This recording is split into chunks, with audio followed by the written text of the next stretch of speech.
Hai, selamat datang kembali di channel Energi Positif. Sebelumnya, saya harus katakan ini.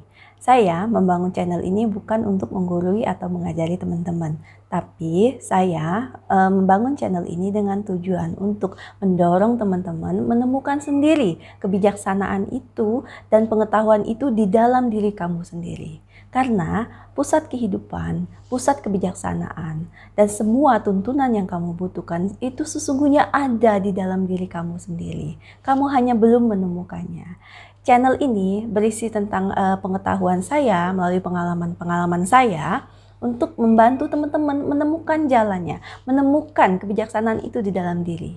Jangan pernah memuja kata-kata, apalagi memuja simbol ataupun figur tertentu. Karena semua itu hanyalah petunjuk, hanyalah arah. Tapi yang harus ditemukan adalah pengalaman itu sendiri, alami sendiri. Maka nantinya kamu akan bersaksi dengan menggunakan kalimat-kalimat kamu sendiri. Seperti kata orang bijak, barang siapa mengenal dirinya sendiri, maka dia mengenal Tuhannya.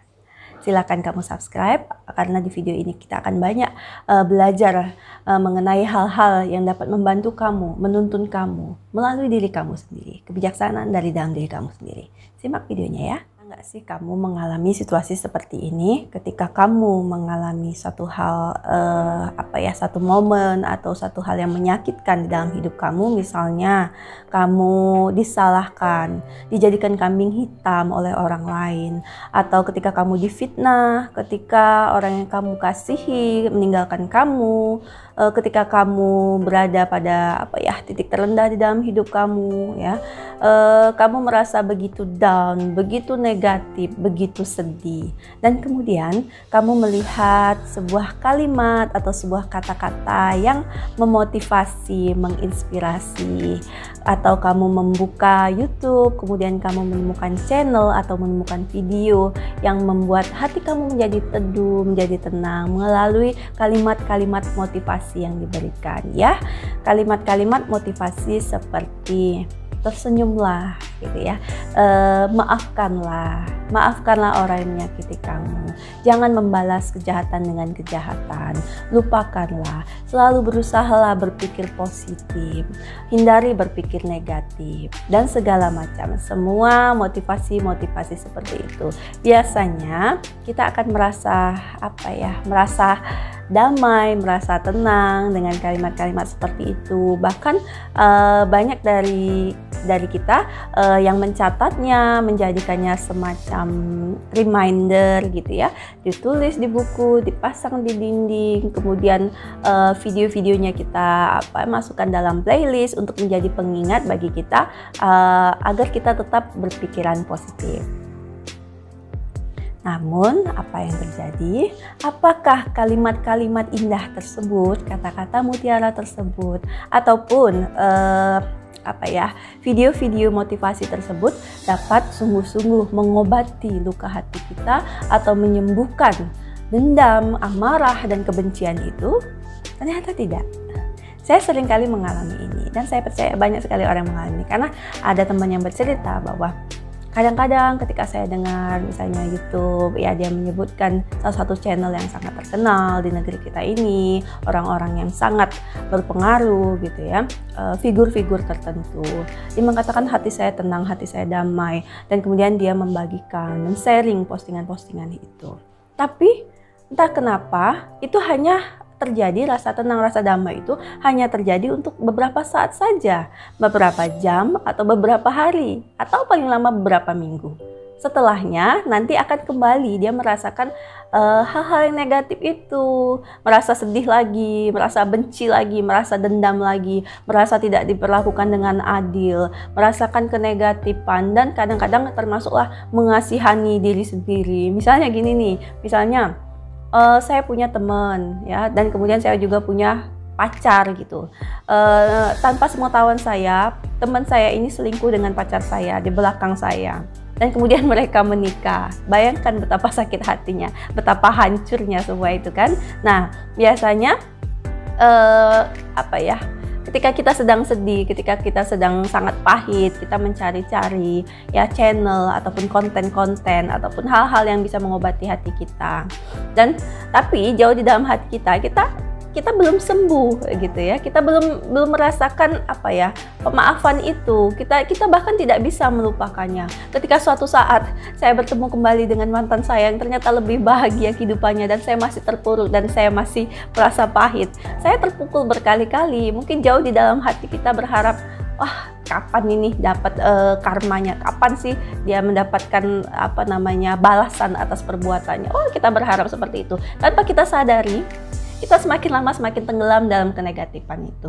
Kita sudah tersakiti, kita tidak sembuh-sembuh, dan kita malah mengharapkan hal-hal yang buruk. Itu bukannya menjadi suatu hal yang baik untuk kita, tapi kita malah terus belibet gitu dengan kenegatifan kita sendiri, mengasihani diri kita sendiri. Saya sering bertanya-tanya sendiri, kenapa ya?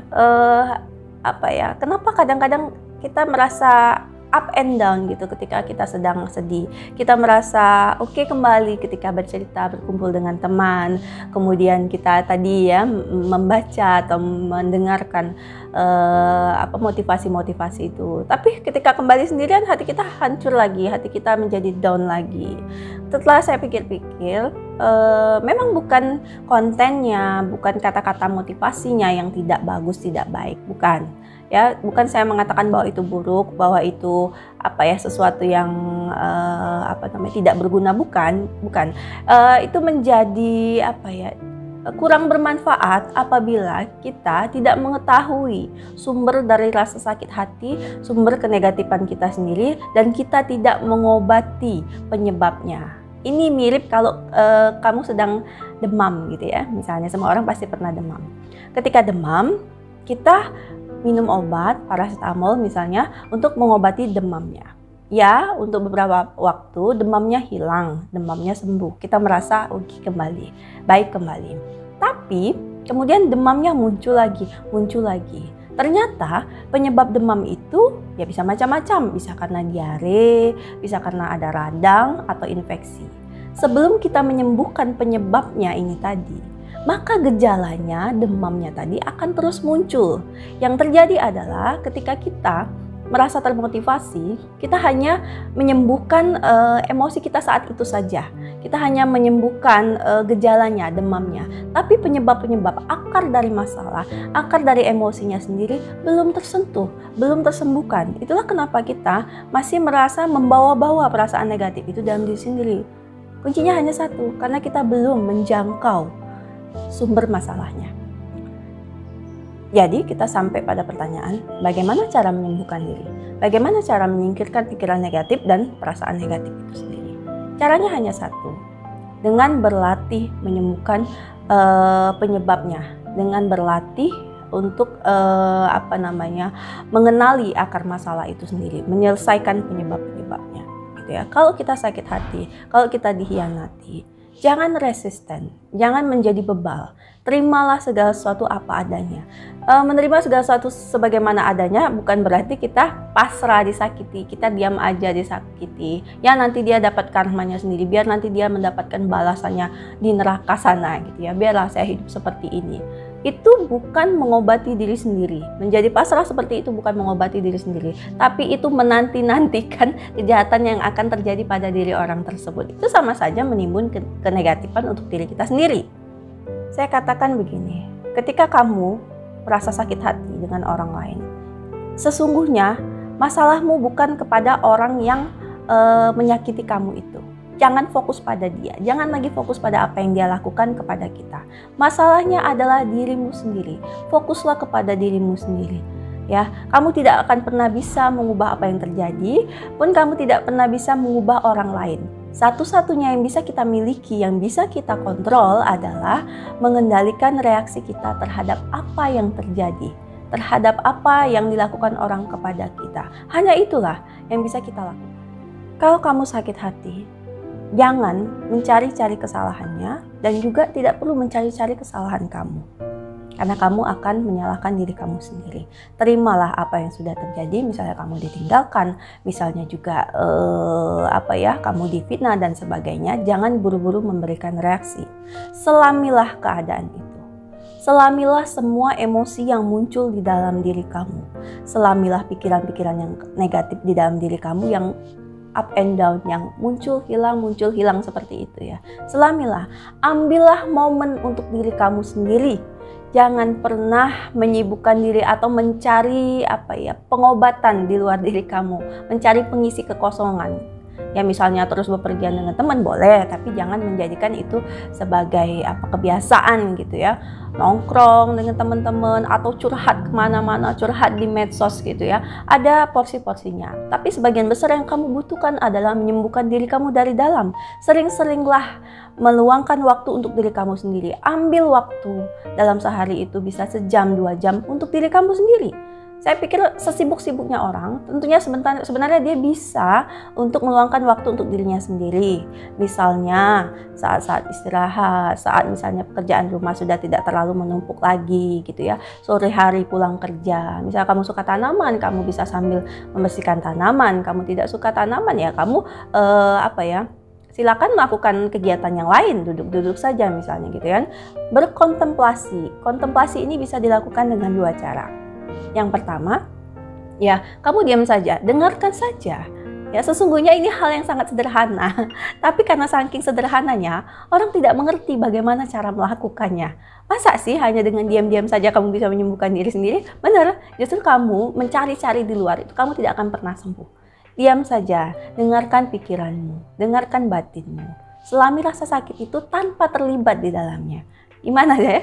Tidak terlibat itu artinya kamu tidak memberikan penilaian, tidak memberikan emosi. Dan kalau kamu suka mencatat, ketika ada pikiran negatif muncul, ingatlah gitu ya, catatlah pikiran apa itu. Ada rasa sesak gitu ya, kalau kita disakiti orang tuh ada rasa sesak, tidak ada itu rasanya ya. Itu ketika emosi mempengaruhi fisik gitu ya.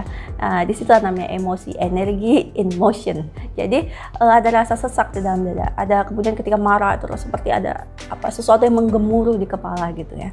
Selami rasa sakit itu tapi tanpa menilai gitu ya. Dan inilah kenapa menjadi penting bagi kita untuk berlatih kesadaran murni seperti yang sudah saya sampaikan di video sebelumnya. Jadi ketika ada suara-suara yang muncul di kepala kita, ada perasaan tidak enak yang muncul di dalam batin kita atau hati kita. Kalau kamu mau mencatat, catat saja itu, ya. Tapi kalau kamu tidak mau, cukup dengarkan saja, tidak melibatkan diri. Kenapa? Karena dirimu itu dirimu yang sesungguhnya itu di luar dari emosi itu, di luar dari pikiran-pikiran itu. Kamu bukan pikiran kamu bukan emosi kamu. Kita semua hanyalah pengamat ya, yang hadir di tubuh ini untuk mengalami semua kejadian itu. Gitu ya. Jadi ketika kejadian itu datang, kamu jangan terbelit di situ, pisahkan dirimu. Mungkin sulit ya, tapi ini bisa dilatih. Ya, makanya terus-menerus melatih sampai kamu mencapai kesadaran murni, walaupun waktunya hanya semenit, 2 menit, sebentar ya. Tapi itu akan memperkuat kesadaran kamu, dan pikiran kamu perlahan-lahan akan melepaskan cengkramannya yang tadinya begitu nempel. Kamu identik dengan dia, dengan pikiran dan emosi itu, lama-lama akan ada space, akan ada jarak, akan ada ruang antara diri kamu yang sejati dengan pikiran dan emosi kamu. Jadi kamu bisa tahu ketika pikiran negatif datang. Oh, kalau saya selalu mengatakan pada diri saya sendiri ketika ada pikiran negatif muncul, saya bilang gini, oh, pikiran saya saat ini berkata bahwa seharusnya saya marah. Emosi saya saat ini, saya sedang tidak nyaman, saya sedang merasa bete gitu ya, saya sedang merasa dongkol gitu ya. Saat ini pikiran saya berkata bahwa dia seharusnya memberikan reaksi tertentu bla bla bla. Itu sesuatu yang ada di kepala saya, yang saya sadari tapi tidak saya ikuti. Nah, seperti itu loh. Kontemplasi atau merenung itu ya bisa kamu lakukan dalam kondisi kegiatan di sela-sela kegiatan sehari-hari, atau bisa kamu lakukan ketika kamu beribadah dengan khusyuk ya, dengan dengan di dalam ritual agama manapun beribadahlah dengan khusyuk. Atau kalau kamu mau belajar bermeditasi atau berzikir atau apapun itu ya, kalau menurut saya namanya bisa apa saja, jangan pernah memuja kata-katanya, jangan terjebak dengan kata-katanya. Beberapa orang menganggap itu suatu yang ekstrim gitu ya. Dalam hal ini maksudnya itu sesuatu yang haram, tidak haram gitu ya. Ya silakan saja, semua orang bebas berpendapat. Namun bagi saya pribadi, bukan bahasanya, bukan kata-katanya, tapi state atau kondisi yang harus kita alami, atau kita capai ketika kita bermeditasi atau berzikir, itulah yang harusnya kita alami. Namanya bisa apa saja, tapi kondisi itulah yang semestinya kita capai, kita alami sendiri, bukan cuma ngomong doang. Jadi kita tahu ketika kita bermeditasi berada pada fase itu, kita merasakan sirnanya pikiran, tapi kuatnya muncullah sesuatu yang lebih kuat, yaitu kesadaran murni tadi. Pada saat itu kita hanya menjadi pengamat atas pikiran kita. Kita akan tahu kapan pikiran baru muncul, kemudian dia hilang. Berganti lagi dengan pikiran baru, kemudian hilang lagi. Kita hanya benar-benar seutuhnya menjadi pengamat. Dan itulah sesungguhnya diri kita yang sejati. Nah, saya katakan meditasi itu adalah sepertinya bentuk kata kerja. Kita duduk, kita diam. Tapi sesungguhnya yang kita lakukan adalah tidak melakukan apa-apa. Tidak ada yang kita lakukan. Kita hanya menjadi pengamat. Dan sesungguhnya berada pada fase sebagai pengamat itu seharusnya kita lakukan di sepanjang hidup kita, bukan pada saat kita duduk diam bermeditasi ataupun berzikir gitu ya. Tapi sesungguhnya sepanjang hidup kita sebenarnya mempraktekkan itu. Ya, tindakan laku meditasinya hanyalah latihan agar kita semakin kuat dan semakin mampu memisahkan pikiran dengan diri kita. Ketika kita sudah kuat, kita tidak perlu lagi meditasi itu. Sesungguhnya kehidupan ini adalah meditasi itu sendiri. Ketika kita sadar apa yang kita lakukan, kita sadar akan emosi kita, pikiran kita, apa yang datang, apa yang berlalu. Karena tidak ada sesuatu itu yang selamanya perubahan itu selalu datang. Dan ketika perubahan itu silih berganti, senang, susah ya, itu tidak lagi mempengaruhi kita. Karena kita mampu istilahnya kasarnya menguasai emosi kita sendiri. Tidak ada yang bisa kita kontrol dalam hidup ini, tapi kita selalu mempunyai kendali atas diri kita sendiri. Pun ketika rasa negatif, sakit hati itu muncul. Memang ini bukan perkara instan. Saya tidak pernah menyarankan ketika seorang itu disakiti, saya katakan sudahlah, lupakan, maafkan. Menurut saya itu, maaf ya, bullshit, ngomong kosong. Karena ketika kita sangat sakit hati, kita dihianati, agak tidak mungkin kalau kita memaafkan begitu saja. Itu sama saja kita berbohong dengan ego kita sendiri. Kita punya pikiran, kita punya ego, which is itu adalah hal yang manusiawi. Pikiran dan ego itu selalu ada bersama kita selama kita menjadi manusia. Tapi perbedaannya adalah ketika kita jangan melulu mengikuti pikiran atau mengidentikan dengan pikiran dan ego tadi. Jadi pikiran dan ego tadi itu berfungsi untuk melindungi diri kita sendiri ketika kita disakiti. Makanya kita menjadi marah dan menjadi tidak mungkin kita memaafkan, kan? Begitu saja. Jadi sebenarnya jangan memaksakan diri untuk memaafkan, tapi biarkanlah semuanya sebagaimana adanya. Amati sendiri segala sesuatu yang berkecamuk di dalam diri kamu itu, amati dan sadari. Ketika kesadaran kamu menguat, kedamaianlah yang akan datang, bukan pikiran ego. Ya, indikator bahwa kamu semakin sadar, semakin kuat kesadaran murninya adalah tingkat kedalaman kedamaian, ya. Tingkat kedalaman rasa damai yang kamu alami jauh di dalam hati kamu. Dan ketika rasa damai itu, ya saya katakan seperti energi, rasa damai itu yang dominan di dalam hati kamu, maka kamu tidak lagi mempunyai waktu dan tidak ada lagi ruang di hati kamu untuk menyimpan kepahitan. Jadi ya, yang muncul seperti saya katakan sebelumnya, yang muncul adalah rasa penerimaan, pemaafan. Itulah saatnya kamu sedang menyembuhkan diri kamu sendiri. Saat itulah ketika tidak ada lagi rasa pahit, sesungguhnya kamu sudah merasa damai. Itulah saat ketika kamu memaafkan. Jadi tidak perlu upaya. Menurut saya katakan bahwa ketika ada orang yang menyakiti kamu tidak perlu, kalau kamu sudah berada pada fase penyembuhan diri yang benar, kamu tidak perlu berupaya untuk memaafkan orang itu. Ya, pemaafan itu adalah sesuatu yang terjadi begitu saja, yang tidak perlu kamu usahakan, karena tidak ada lagi ruang gelap, tidak ada lagi ruang negatif di hati kamu. Jadi mungkin ya nanti kamu akan biasa saja. Jadi mungkin ketika kamu bertemu suatu saat dengan orang yang pernah menyakiti kamu akan biasa saja, bahkan kamu akan tersenyum ya, dan menganggap bahwa oh seperti itulah dia, oh seperti itulah saya. Jadi ketika kamu sudah sembuh, baru kamu bisa menilai secara objektif. Mungkin ada kekeliruan yang pernah kamu buat, dan mungkin memang seperti itulah orangnya. Dan kamu tidak akan mau lagi berlama-lama hidup pada masa lalu, ataupun merasa cemas dengan apa yang akan datang. Tapi kamu akan tetap hadir sepenuhnya di momen saat ini. Yang ironis tuh seperti ini misalnya, ketika orang itu gagal memahami kata-kata, maksud dari kata-kata motivasi atau inspirasi itu, asosiasinya begini. Saya pikir semua manusia itu menginginkan kebahagiaan dan kedamaian, kesejahteraan di dalam hidupnya.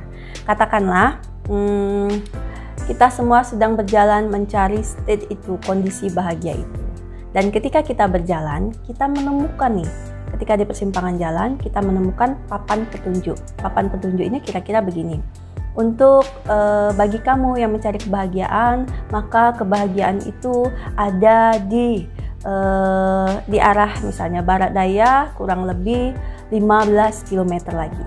Nah, jadi katakanlah orang-orang berkumpul dan memperhatikan papan petunjuk arah kebahagiaan tadi. Sebagian besar orang ya, akan berdiri di sana dan mengira papan petunjuk itulah jalan kebahagiaan. Jadi ada orang yang membuat tenda di sekitar papan petunjuk itu, ada yang berhenti di situ, duduk dan mengagumi keindahan papan petunjuk itu. Bahkan ada juga yang mungkin memugar ataupun memberikan ornamen yang indah pada papan petunjuk ini itu ya. Kemudian tulisannya diperbarui, dibuat dari emas, kemudian ya di sekitarnya dibangunlah taman yang indah. Semua orang berbondong-bondong duduk di sana. Ada yang menyalin papan petunjuk itu di dalam bukunya, di dalam di dalam buku hariannya. Bahkan mungkin ada yang bikin konten di sana. Begitu memuja-muja papan petunjuk ini. Ya, hanya sebagian kecil saja dari orang-orang itu yang benar-benar menyadari apa maksud papan itu. Mereka mengamati, kemudian mungkin mencatat, dan kemudian berjalan mengikuti arahan itu. Berjalan ke barat daya 15 km lagi untuk menuju kebahagiaan itu. Sebagian besar dari kita seperti itu. Hanya memuja kata-kata, memuja simbol, mungkin juga memuja figur tanpa mengerti esensi dari apa yang dimaksudkan dari kata-kata itu. Ya, bukan salah, bukan keliru dari figur-figurnya ataupun kalimat-kalimatnya. Bukan, tapi ketika kamu gagal paham esensi dari semua itu, maka kamu stuck, kamu di situ, tidak pernah sembuh. Dan tidak berjalan menuju fase-fase berikutnya, evolusi jiwa berikutnya. Terserah pada kamu, apakah kamu akan tetap menjadi kebanyakan orang atau orang yang sedikit yang melangkah terus mengikuti arah tersebut, tidak memuja arahnya, namun menyadari esensi atau maksud dari petunjuk itu, kemudian pergi ke arahnya. Nah, demikian video kali ini. Saya harap video ini dapat memberikan pengalaman yang baru dan juga wawasan yang baru bagi teman-teman. Bagi kamu yang belum subscribe, silahkan kamu subscribe, aktifkan notifikasinya. Terima kasih sudah menonton, salam damai, salam hening.